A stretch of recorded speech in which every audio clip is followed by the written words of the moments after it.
Buenas tardes, buenas noches, buenos días, compañeros Universidad del Quindío y tutora. A continuación voy a hacer el aporte a las respuestas suministradas por la docente, basadas en las lecturas que hemos visto al transcurrir de estas semanas. La primera pregunta es: ¿cuáles son las ideas o conceptos comunes y las diferencias más puntuales entre las tres teorías? A. El lector modelo Umberto Eco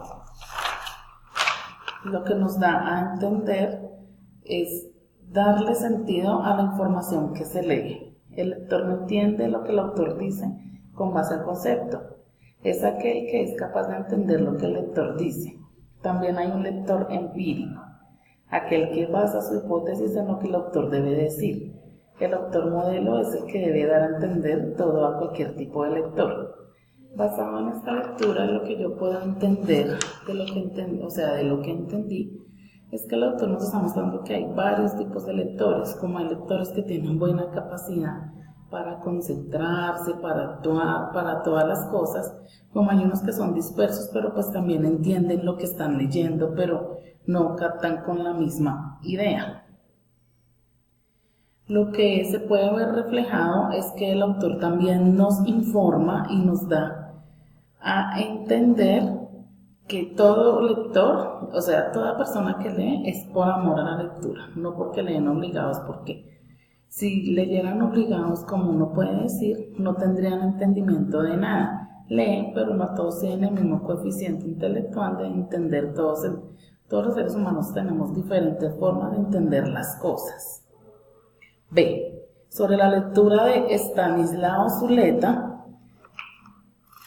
Acá para eso tengo un aporte muy bueno, compañeros, que es esta frase: un lector vive 1000 vidas, un lector vive 1000 vidas antes de morir, el que no lee solo vive una. ¿Esto qué nos quiere decir? Que para Nietzsche el lector debe separarse del hombre moderno, debe permanecer en lo antiguo, donde la lectura era algo de valorar y de adquirir y apreciar, que se vea la lectura como una forma de educación y no de obligación. El lector debe tener un carácter de vaca que sea capaz de estar tranquilo en cualquier momento de su vida, no debe alterarse por nada.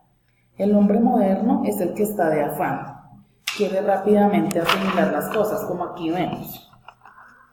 Para Nietzsche hay tres fases del espíritu. El camello, espíritu que admira, tiene grandes ideales, grandes maestros, espíritu sufrido. El león, espíritu que se opone al deber, espíritu rebelde, se rebela contra él. Tú debes, mata todas las formas de imposición y jerarquía. El niño es inocencia y olvido, un nuevo comienzo, ya no la rebelión contra algo. Acá estas imágenes que les voy a mostrar, compañeros, nos muestran que la lectura nos puede transportar a otro mundo y que de un buen diálogo, de una buena lectura se puede realizar un buen diálogo con todo nuestro entorno. ¿Qué es lo que pasa? Nosotros debemos tener muy en cuenta que la lectura es un componente esencial en nuestras vidas, no debemos perder ese rumbo e inculcarles a nuestros hijos diariamente el amor por la lectura. Inculcarles que el que lee no pecará en la ignorancia, ya que hoy en día, gracias a la web, se ha perdido esta cultura y nuestros hijos desafortunadamente se han vuelto niños que dependen mucho de la tecnología, y esto no tiene que ser así. ¿Por qué? Porque nosotros, como profesionales y vascanos, o sea, de ciencias de la información y documentación, debemos a ellos enseñarles el amor por la lectura, valorar las reliquias que son nuestros libros y todo lo que nosotros tenemos alrededor. Enseñarles que no todo es internet, eso es algo que uno también peca con ellos. ¿Por qué? Porque ellos deben valorar la lectura. Es bueno que nosotros como familia los acompañemos a las bibliotecas o a los bibliobooks o a las hemerotecas, que ellos se empalpen de ese mundo, entiendan ese mundo. La teoría transaccional de la lectura, lo que más nos transporta a todo el mundo con los textos literarios, en el cual el autor nos da a conocer el tipo de lectura en la cual se centra previamente en lo que se extrae y luego se retiene. Acá es donde yo les estoy explicando. que esto es para los lectores que son juiciosos, tienen más capacidad de entender. ¿Por qué? Porque el lector lee, está leyendo y tiene la capacidad de grabar todo lo que ha leído y después plasmarlo en sus labores, en sus opiniones diarias.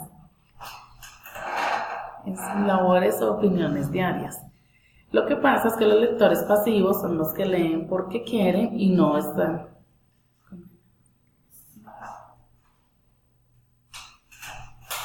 Los lectores pasivos son los que leen pues porque les toca, pero no porque necesariamente les guste o les apasione el tema.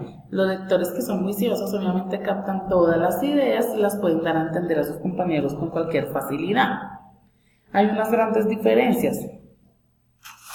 Lo que más se observa es el lector y el autor, proceso de cómo reacciona, también lo relacionado en el texto, los tres elementos es autor, lector y texto. Esas son las tres piezas claves que debemos tener en cuenta para todo esto. Bueno, compañeros, ya abordé la primera pregunta, voy a pasar a la segunda. ¿Qué es el texto? ¿Cuál es el papel del escritor y del lector de acuerdo a cada una de las tres teorías vistas? Primero que todo voy a explicarles qué es la palabra texto. La palabra texto proviene del vocabulario latín textus, que significa tejar, entrelazar. Es una serie de enunciados unidos mediante diferentes enlaces de tipo léxico, gramatical y lógico. Estos pueden ser orales o escritos. El lenguaje es el concepto transaccional, está íntimamente ligado a la comprensión del lenguaje.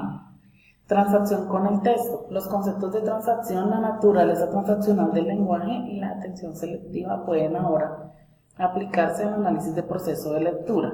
La postura del lector, el amplio esquema del proceso de lectura que se ha descrito hasta que exige mayor elaboración. La postura del escritor. El concepto de la postura presentado anteriormente en relación con la lectura tiene la misma importancia para la redacción. Un aspecto principalísimo de la delimitación de un propósito en esta es la adopción de una postura que se halle en algún punto continuo. El texto produce su propio código, genera, por decirlo así, un lenguaje interior. O sea, lo que estamos leyendo ahí es la misma clave y podemos contextualizarnos de qué se trata. Lo que hay son lectores fáciles que leen con facilidad porque no saben que no están entendiendo. Por eso vuelvo y les recalco, tenemos que crear lectores que lean, pero a la vez entiendan de forma correcta qué es lo que están leyendo. No que se acoplen al facilismo y lo que están haciendo no lo están entendiendo y no van a plasmar obviamente bien las ideas de qué es lo que están leyendo. Compañeros, ahora vamos para la tercera pregunta, que es: observa el video de Gustavo Martín Gorzo, lectura como acogida, y responde qué ideas expresadas por el escritor tienen relación con las teorías vistas en todas las unidades de nuestra materia, lectores autónomos. El autor se habla del autor, el escritor asimismo del texto como de las partes de la literatura, poemas, cuentos, novelas, entre otras. Lo bonito es el pasaje sobre el niño que queda deslumbrado por el libro a pesar de que no es cierto. La poesía transforma el lugar donde podemos vivir. Hay que estar abiertos a la comunicación. Darle amor a los niños a través de la literatura para transformarlos. La literatura nos lleva a un lugar desconocido, nos puede identificar con algo nuestro para que la interpretación sea más fácil. Todas estas imágenes que les he pasado, compañeros, espero que las entiendan y las analicen de cómo debemos ser unos buenos lectores e inculcar en nuestros compañeros el amor por la lectura.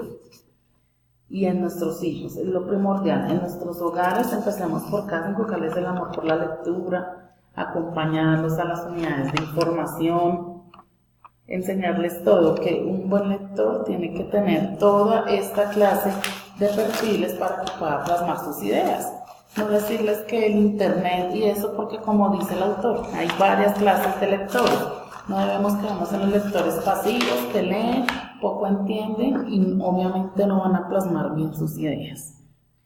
Lo que dice Humberto Eco es algo muy importante. O sea, de todo fue lo que a mí no me gustó. El que es el autor modelo debe dar a entender lo que cualquier tipo de lector puede crear.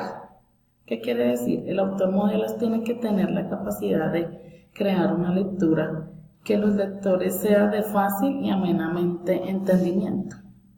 De este modo, los lectores van a poder, como puede decir uno, comerse el libro con ganas y plasmar todo lo que han venido hablando y todo lo que se ha leído, porque lo bueno de uno leer un libro es uno tener la oportunidad de compartirlo con un compañero o un familiar y decir, oye, ¿tú qué piensas? Dar su punto de vista bueno o malo. Dar a entender, sí, a mí me gustó el libro, a mí no me gustó la lectura. Son varias facetas que debemos tener en cuenta, compañeros, para poder realizar puede decirse un ágape sobre una lectura que hemos realizado. Bueno, compañeritos, no siendo más, tutora, espero les guste mi aporte. Buen día, buena tarde, buena noche.